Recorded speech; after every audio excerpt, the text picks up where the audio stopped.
Mga kapatid, ang homilya po ngayong araw ng Miyerkules pong ito ay hango po sa babasahin kong ito.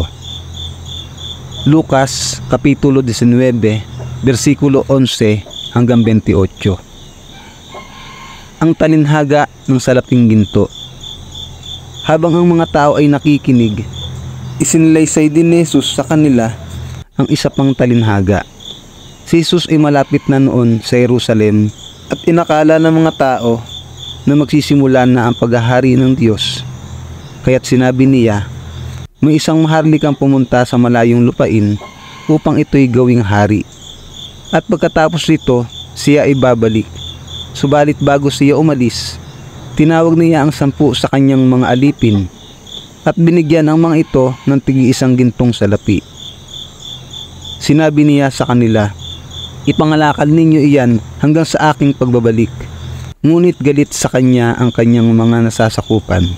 Kaya't nagsugo sila ng kinatawan upang sabihin sa kinauukulan, ayaw namin maghari sa amin ang taong iyon. Gayunpaman ay ginawa rin siyang hari.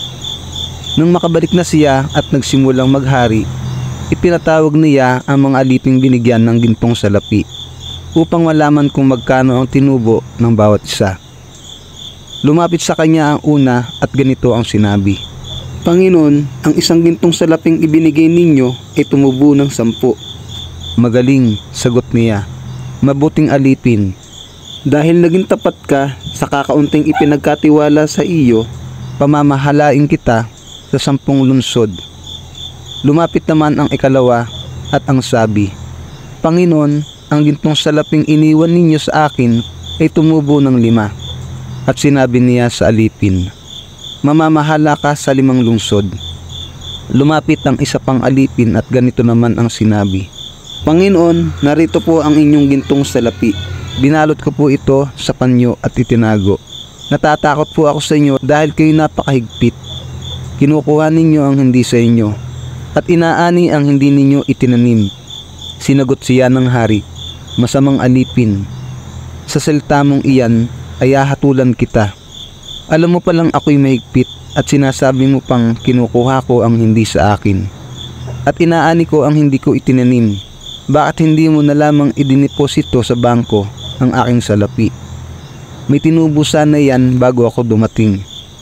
At sinabi niya sa mga naroon, kunin ninyo sa kanya ang gintong salapi at ibigay sa may 10. Panginoon, siya po'y mayroon ng 10 gintong salapi, sabi nila. Sinasabi ko sa inyo, ang mayroon ay bibigyan pa, ngunit ang wala, kahit ang kakaunting nasa kanya ay kukunin pa. Tungkol naman sa mga kaaway kong ayaw na ako'y maghari sa kanila, dalhin ninyo sila rito at patayin sa harap ko. Ang matagumpay na pagpasok sa Jerusalem. Pagkasabi nito, nagpatuloy si Jesus papuntang Jerusalem. Ang mabuting balita ng Panginoon. Pinupuri ka namin, Panginoong Hesukristo.